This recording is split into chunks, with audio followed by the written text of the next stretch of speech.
welcome to your F1 weekend warm-up ahead of what is sure to be a high-octane, high-altitude Mexican Grand Prix weekend. We are dressed up, Lawrence Barretto and Hinch. We are getting to know each other, and we are all dressing up because we are celebrating the 60s and the 80s. Of course, that was when Mexico was on the F1 calendar. So you're dressed up nice and bright. I feel quite drab next to you guys. Well, I'm in a pattern that I think we named Grandma's Curtains, which I think is very appropriate. It's fitting the 60s theme. It suits you, Hinch. You look great. It's very nice. Likewise. I love the purple on you, man. I do like purple, so I'm not going to complain. I think we look like we could be in Scooby-Doo, don't you think? I was thinking more Austin Powers, but you know, whatever works. Well, it is all fun here and fiestas because Mexico knows how to throw a party. But of course, we're only just in Austin. You guys were there. And so, I think, Hinch, it's your go to recap what we saw at the Circuit of the Americas. Are you ready? I drew the short straw for the 60-second recap, huh? I mean, Yeah. you did it like 30 seconds last week, so now it's really on. Take your time. Okay, here we go. 3, 2, 1. Back in America, back in Austin, the largest 3-day attendance crowd in the history of Formula One. Lots of engine penalties taken, so a lot of really quick cars back in the grid. That made for an exciting race. Verstappen took the lead off the start. Then we had a whole bunch of chaos in the back half of the track. It was actually Carlos Sainz started on pole, got turfed in the first corner by George Russell. That was a 5-second penalty for him. Let's fast forward. Max was sort of dominating, bad stop, 11-second pit stop, failed gun, threw him back to third behind Leclerc and Hamilton, who had got up to the front. There had been a safety car for Bottas earlier that got Leclerc back up after a lot of penalties. Crazy drive for Max to get back up through Leclerc, track down Hamilton on the softer tires, pass him for the win with 6 laps to go. But it was the back half of the top 10 that was exciting for me. Guys like Magnussen and Vettel on the last lap. Man, what an incredible race it was. And you didn't even need 60 seconds. Like a pro, just comes in and gets the job done. It's a bit disjointed. I was bouncing around. It wasn't chronologically awesome, but don't worry, we stayed it's all with there. you. It's all there. Exactly. That's what it matters. Well, that was COTA. That was the US Grand Prix. We're now here in Mexico, and we are ready for what could be a record-breaking weekend. Max Verstappen potentially going to take a 14th victory of the season. That has never been done in Formula One. Lawrence, can he do it? Will this track suit him and the RBA team? I think so. I think it's going to suit Red Bull right down to a T. I think Max is in the form of his life. I think the very fact that he's got to number 14 or potentially number 14 in race 20 shows how dominant he's been this season. And I honestly think if it comes to it and Checo's behind him, he ain't going to let Checo through. No. Can you even imagine what's going to happen in Forest Sol over there? Of course, the auditorium kind of amphitheatre area, stadium section, get there in the end. That will go off if Max holds on and doesn't let Checo through. Or do they want to see him win it fair and square, Hinch? I don't think they always want to see him win it fair and square, and I honestly think he's got a shot at it. He's been on good pace. You know, he made a little mistake in his qualifying lap in Austin, or else I think he would have been right up there as well. It's tough, though. Home crowd. It's a whole week of promotion. It's one of the most stressful weeks when it's your home race. It's kind of do or die, right? Some drivers really thrive on that atmosphere, that hometown energy. Some, they get worn down by the extra pressure. So it's going to be interesting to see. Had the podium last year, 2 more will be awesome. Oh, of course. Third place yesterday. We had Papa Perez, didn't we? Just wonderful, emotional scenes of him sort of just on the edge of the podium. So happy that Checo was on there. But as Hinch says, can he win here in front of the home crowd? Let's hear what Checo's been saying in the lead up to his home race. So Checo, victory in Singapore, second in Japan. You've hit quite a purple patch. Did you approach those races any differently? No, I think we went through a very tough couple of races, you know, with the car, and probably we were doing a few bits with the setup that were not properly maximizing the car performance. I really hope that we solve them, and we can prove that in the next 4 races, you know, that we are able to finish the season on a high. That would be great. Now, how good is it to be heading to your home race in Mexico as a genuine contender for the win there? Great, you know, it's a great opportunity. It's a big boost of confidence for everyone. So yeah, I really hope we are able to succeed on that. And what will it mean to you to win in front of your home fans? Because we saw what a podium meant to you. So what would a win mean? It will be a massive dream come true for myself and for my country. So Red Bull and Max Verstappen and potentially Checo Perez, the favourites this weekend. And if you want to hear more from Checo Perez, make sure you tune in to the pre-race show on F1 TV, where we will have the full-length interview with Checo. But let's turn our attention now to Mercedes, because there's been a lot of chatter about their progress, the upgrades they bought in Austin, and potentially Lewis Hamilton back in form, right up at the front, top of the timings, or leading the grid, as it were, during the race. So have they done enough to carry it forward to this weekend, Lawrence? And what's happened to that front wing? Because there's a lot of controversy about how they're running it with those fasteners that could kind of help them in the way that they're not meant to. Well, I think firstly it's going to be very difficult for Mercedes to be competitive around here. George and Lewis have been talking about how stiff that car is. And around here, when we were doing a track walk or drive around with Hinch earlier today. No track running here. The altitude just takes it out of you. I was just saying to Hinch he should do a track run here, but don't tell him that. The curbs are quite high here and they're not going to want to, but to go fast around here you've got to attack them. So I think it's actually going to be quite a difficult weekend. On that front wing, I think they've got a decision to make, haven't they, whether or not they want to run it or not. They didn't run it in Austin because they only had one. And they, obviously if you damage that, you'd have to revert to the back of the grid because you're changing the spec of the wing. I'm not sure they're going to run it, to be honest. I'm not sure it's worth taking that risk. I have heard that some spies have been having a little look in the Mercedes garage this afternoon, and it looks like some precautionary measures have been taken just to make sure that those fasteners are not sort of helping them in the way that the 22 regs were meant to sort of stop cars advancing on each other. Yeah, exactly. But I think to Lawrence's point, it's probably not worth the risk at this point. They brought it to Austin. Everybody saw it. There was clearly an issue with it. They were told not to run it. They didn't. I'd be surprised if in just that week they've done enough to it to make it legal and to make them comfortable enough to run it. So I don't think we're going to see it tomorrow. Okay, well then let's turn our attention to contracts, driver markets. I'm not talking about 2023, I'm talking about even further into the future for Sir Lewis Hamilton, talking today about wanting to sign a multi-year contract with Mercedes. He's been with them for the entirety of his career. How much longer can he stay in the sport? Because it seems like he's just sort of still got the hunger, still wants to be here. I don't even think he's entertaining the thought of leaving the sport at the minute. He's loving it so much. Toto Wolff said a few weeks ago that he's quite keen to get Lewis tied up and it's going to be a long-term contract. Lewis confirmed today that he's looking for a multi-year deal. That's all he's really interested in. He's not hanging around for these one-year deals. And I think that race in Austin really proved to him that he can still compete at the sharp end, that he can still win the title when he's given the car capable of doing so, and I think because of that, I think we're going to see him sign up for the long term. Well, we'll have to wait and see, and of course George Russell as well. They're both still chasing that elusive win in 2022. Ferrari, let's talk about the Scarlet cars. Potentially an opportunity for them here. Charles has gone well traditionally around this track, always scoring points every time he's been here, but never been on the podium. Could it be this weekend for them, do you think? I mean, it could be. You know, one of the things we've obviously seen out of the Ferraris is that incredible one-lap pace. But we've talked about this a little bit on the track walk. It's the longest run down to turn one, right? From pole position. 811 meters. There you Your go. Honor. Longest one, and we saw it last year. Max started in the second row, overtook them both with that massive draft, great braking opportunity into turn one there. So they can qualify up front, but I just don't know if they have the race pace. It's the same sort of story. I hate to sound like a broken record, but we even have spoken to some of the people from Ferrari this weekend. They're like, yeah, we're there on one lap pace. I'm not sure we can keep the tires under us. It's a unique challenge with the high altitude, the low air here. It affects drag, it affects downforce, it affects engine performance, it affects tire performance, and it affects cooling. And brake cooling and essentially heating the tires and tire cooling, that's been an issue for them. It's going to be even harder here, especially if we have a hot day. So I don't know. I think it's going to take a little bit of a miracle. And it's also going to take a sort of boost of confidence for Carlos Sainz. He's hardly completed any racing laps of late. No, was it one lap in the last two races? Yeah. It reminds me of earlier in the year. It was Australian, the race in Imola. It's been a tough old year for him, and every time he seems to build some momentum, he kind of gets pushed back. That said, first pole really in real conditions out in Austin gave him a load of confidence. He'll put it behind him and he'll come here hoping they can have a stronger weekend, but kind of like Hinch was saying, I think they're going to struggle in the race. You can't change from one week to another and get on top of those dead problems when they've been suffering them all year. So that's something more they're going to focus on learning, I think, over the next couple of races and try and kickstart forward to next year. Absolutely. It's almost like their philosophy hasn't really kept up with the 22 regs. I think now there's such focus on race day that Ferrari is also focused on a Saturday, that actually that philosophy and mindset needs to switch for 2023. Would you agree with that?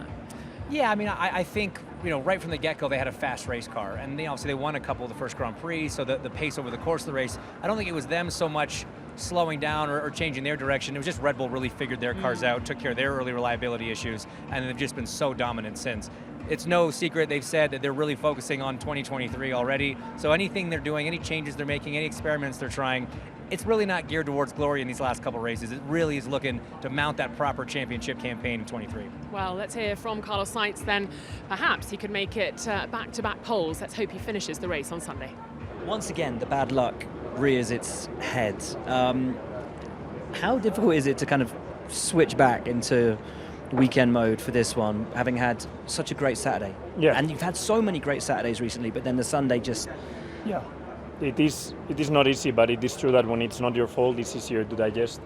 Probably how upset you are on Sunday is even more than when it is your fault, because your frustration and it's out of your control, so it frustrates you even more. But it's true that then it's easier to put it back because you just focus on the next one.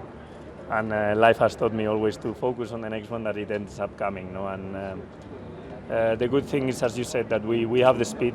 I would be a lot more worried and a lot more disappointed if on top of that I wouldn't be having the speed. But the way that we've turned around the season and now I'm one of the quickest out there is what keeps me motivated and keeps me also positive about the year. So let's focus our attention on the battle between Alpine and McLaren, because it's rumbling on, 6 points separating the two teams. And as we've come into Mexico, there's still a little bit of uncertainty as how the protest against the protest is going to turn out. Of course, Alpine challenging Haas's protest, and as we're recording, we still don't know.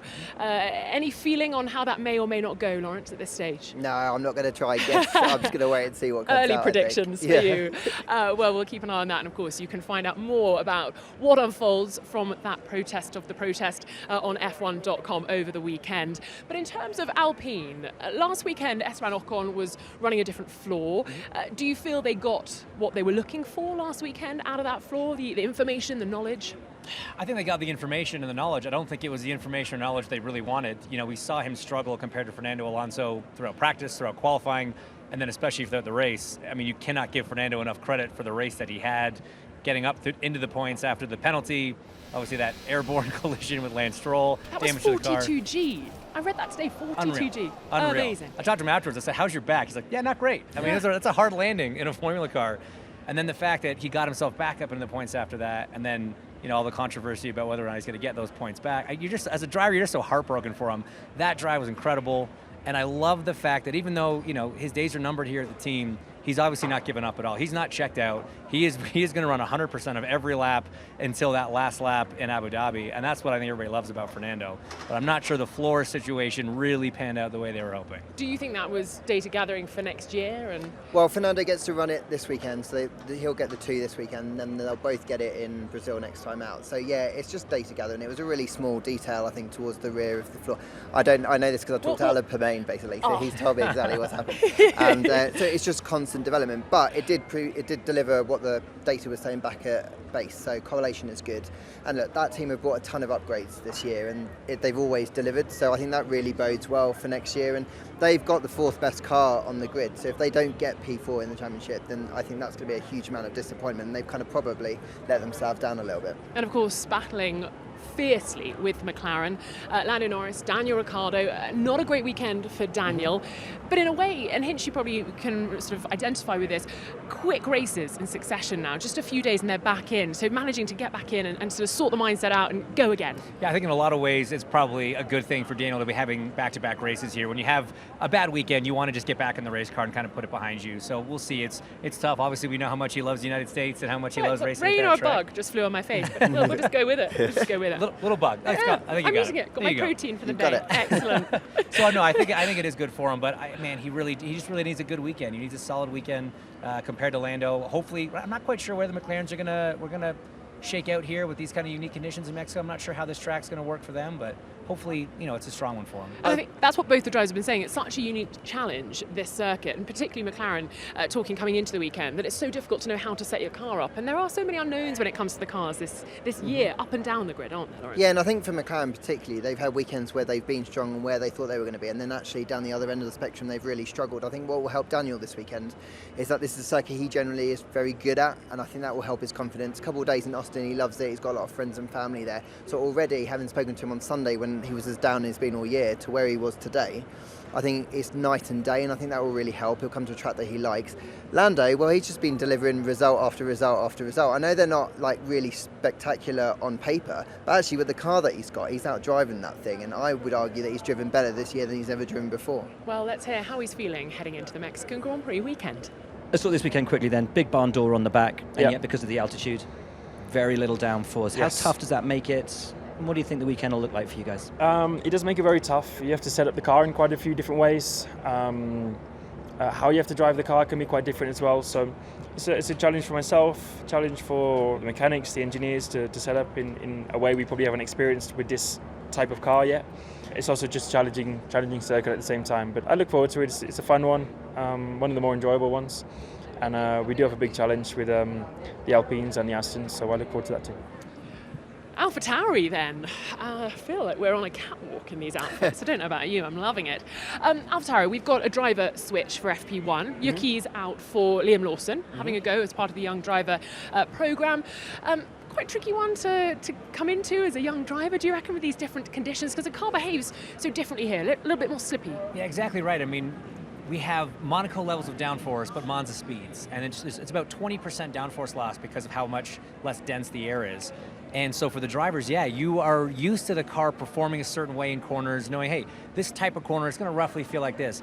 It's not going to feel like that here in Mexico. Now, luckily, as a young driver, he doesn't have as much experience as the race driver, so maybe it's even easier for him to get into a new environment, but it certainly is going to be a challenge, no matter what track you do your first FP1 at. It's a big deal. It's going to be a lot of excitement, a lot of nerves, but hopefully it goes smooth. Yeah, absolutely. And of course, alongside Pierre Gasly in the garage, who today has been talking a little bit about sort of starting to realise he's leaving this team and of course heading to Alpine for 2023. And you know, there's an excitement there, but I'm sure there'll be some nostalgia, and he'll miss what he achieved with the guys here. Yeah, definitely. I've seen a lot of when he's interacting with the other team members, and you can see they're almost starting to say their goodbyes at the moment, because he spent such a long time, not just with this team, but with the Red Bull family, nearly a decade, and they've won their race together first as this team and that brand, and it's going to be sad when he does leave, but I think he really wants to finish this season strongly, and it kind of has been a bit up and down for him recently. Well, last weekend we heard him on the radio, didn't we? There was a lot of frustration with him talking about switching the tyres on. Is that something that's going to be a problem here, do you think? And we'll hear a bit more frustration as he can't really get the car and tyres to do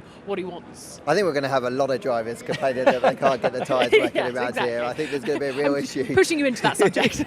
But I think he'll be hoping that they don't have any issues with the glazing on the brakes here, because that's happened, I think, twice in a row now, and frustrating because they have had a car that can be competing for points. I think Yuki was so happy to have scored a point last time out. It really boosted his confidence, and I feel a little bit bad that he's going to start this weekend on the back foot a little bit without that FP1, and FP2 obviously given over to tyre testing. It's going to be a really tough weekend for him to kind of get to grips with it. Yeah, you mentioned tyre testing. Of course, we've got an extended practice session for the teams to test out the slick tyres for Pirelli for 2023. Again, a tricky challenge with the altitude here. And they're going to behave differently to how they've behaved in the past when they've been testing them out. But I do think they're going to enjoy it more because they're the softer compounds they get to test here. They all hated it in Austin because they were the harder compounds, and no one likes running those ones. So maybe they'll enjoy it a little bit more. Oh, we'll have some happy drivers. Well, Alfa Romeo, here we are. We're coming up towards Valtteri Bottas and Zhou Guanyu's hospitality area. Beautiful flowers here. The marigolds here are just sensational, especially as there's an amazing sort of haze, isn't there, here? It almost feels like it's going to rain. I don't think it's going to. A little bit, didn't it, when we were out on our track walk earlier? It was teasing, yeah. But it's getting a little bit darker. Obviously, it's getting late here in Mexico City, but the marigolds are doing a great job of lighting it up here before we get ready for our fiesta. But let's turn our attention to Alfa Romeo then. Valtteri Bottas not finishing the Austin Grand Prix or the US Grand Prix how he wanted, of course, beached in the gravel, but maybe signs of a little step forward before that? Absolutely. I mean, I think they showed incredible pace all weekend long, and had it not been for that track limits penalty, they both would have been in Q3. We were heartbroken for Zhou to have that penalty and not make it in, but it really did show the pace was there. Legitimate pace for both cars to be in the top 10 in qualifying and, running in the points in the race. So it was a heartbreak for Bottas to end up in the turn 19 gravel trap, but that, as they say, is racing. The catty litter. Cat litter? Kitty litter. Kitty litter. My goodness, I put my teeth in. And of course, Zhou hasn't raced here, so this is going to be an altogether new challenge for him, and I think one that he's really excited about getting his teeth into. Yeah, definitely. He's really approached new circuits so well as a rookie this year. I think he's managed to get up to speed generally once he's got used to the team and how he needs to go about setting up the car. I've been really impressed with Zhou ever since that accident at Silverstone. He's really kicked on, and he's having a very strong end to the year, and he's kind of feeling his updates and the performance that's coming in with him really quickly. They turned the corner, I think, with qualifying last time out, so if they can qualify well without the spins like Bottas has, and just the interaction with the other rear end of the grid, I think they can have a really strong weekend. Well, let's hear how Valtteri's feeling ahead of the weekend. A frustrating end to the race in America, which hid the fact that you guys made a huge step forward with what, ostensibly, as we understand it, was quite a small upgrade. So how much positivity do you take out of that weekend and the big gap that you guys seem to jump forward? It was definitely, the most disappointing way to end the race is your own mistake. That always hurts the most, but you live and learn. But I take positives, and I always try to think in a positive way coming to a new race weekend, and definitely we felt we gained pace. both in qualifying and race, and I think we should have belonged in top 10 in Austin, so I see no reason why we shouldn't be able to do that here in Mexico. Let's talk Haas. So Mick Schumacher and Kevin Magnussen. I've had a little word with Mick today. He seemed kind of in good spirits, but what can they hope for this weekend, Lawrence? Well, I think Mick just needs a clean weekend. Yes. I think ideally no crashing, ideally no damage, and just to prove to Günther that he deserves to stay for a third year next year, because it's still between him and Nico Hülkenberg for that seat, and he's just got to prove, he's still got 3 races, he's the one with the advantage to prove that he deserves to stay. So he just needs a clean weekend, and Kevin showed in the last race, with good strategy and getting the most out of the car, they can score points, and that's ultimately what he's got to do this weekend. You mentioned Nico Hülkenberg. We know he's training a little bit more these days, just in the hope of maybe getting that call up. We'll start walking and talking. Nice busy paddock here, isn't there? I mean, we'll get to the really exciting part in a little bit, but we'll walk and talk with you. Aston Martin, Lance Stroll's birthday this weekend. Have you bought him a present? You could give him your flower there. I was going to give him the shirt, actually. Oh. Yeah. That would be a lovely gift. His birthday this weekend. Do we think points then is a little birthday present for him this weekend? There has been such momentum, such a shift in momentum for both Seb and Lance and Aston Martin. Yeah, I think Aston have shown that actually they could end up P6 in the Constructors this year with that kind of turn of pace. Sebastian particularly, I think he's been getting the most out of the car. His technical feedback is for sure going to be helping the team try and make that kind of progress, and he's driving like a driver who shouldn't be retired at the end of the year. He looked like he'd won the race when he went over to the check-in on Sunday in Austin, like this, woohoo, with a great battle between him and Kevin Magnussen. I loved that, but fighting the old dog yet as we count down the races of his career. I can't believe I'm saying that. Well, I mean, it was funny because even Kevin Magnussen made the comment after the race. He goes, I feel like I'm racing him in his prime. He should not be leaving the sport. What are you doing, sort of thing. They both loved that little battle, even though Kevin was so gutted to lose that point on the last lap, that position.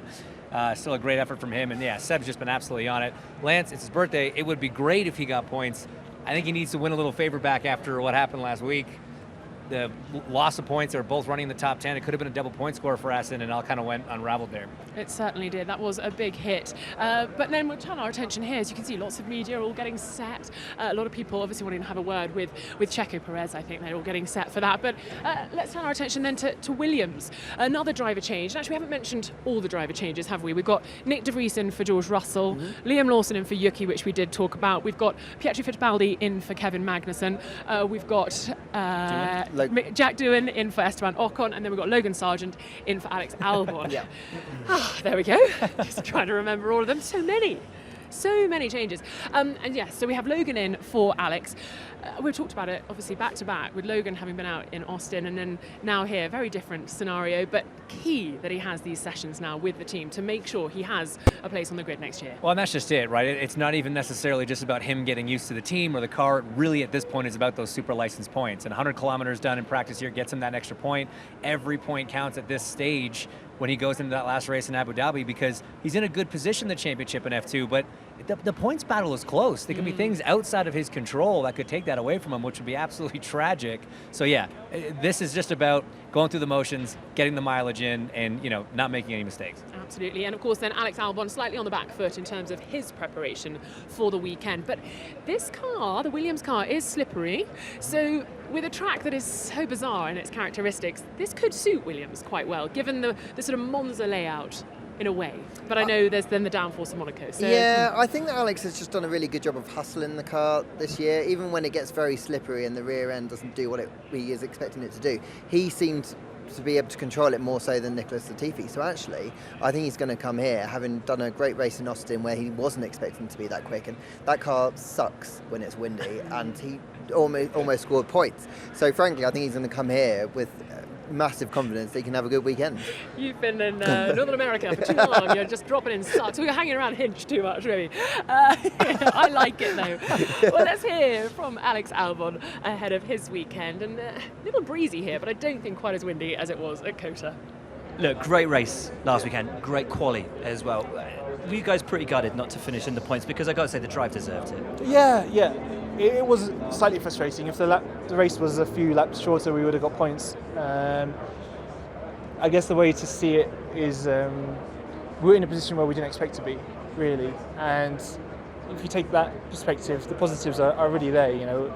That wasn't a circuit that should have suited us. The wind shouldn't have suited us. the downforce level shouldn't have suited us. But there we were on the fringes and we just missed out. So I feel like it was a good job regardless, and yeah, frustrating but still positive. Well, it wouldn't be a weekend warm-up without Will Buxton. Did you guess it was Will? I didn't know. The disguise is so mega. Hello, mate. Looking great, I have to say. I have to say, so are you, my friends. Well, we've all tried quite hard because you arrived like this morning, and we've all had to beg, borrow, and literally steal to get outfits together. I committed. There's I the flower. early He stole it. in the heat. And you fully committed, and that's what I like about it. And actually, normally I ask the drivers the first question, and they were all asking me the first question, which was either, have you lost a bet? Are you hot? And Lewis's was, is that real fur? So it was all good. All good. Well, you look mega. We wanted to bring you in because, of course, now is the time to talk a little bit about our hopes, fears, and expectations for the weekend, as we like to call it, predictions. Yes. But perhaps before we get to that, anything you've picked up that perhaps we might have missed on the weekend warm-up so far? I think predominantly it's just the huge buzz of being back here, the continuation of the deal for the Grand Prix to remain here in Mexico City at this incredible track. Like, everyone loves this circuit, okay? It's top 3, top 5 for pretty much everyone in the sport. The atmosphere, the ambience is unbelievable. I think if a certain person wins on Sunday, if there was a roof on the Forestall, it would get blown off. It's just easy, like the vibe, the atmosphere. You know, the whole point of this weekend is it's 60 years since the first Grand Prix in '62.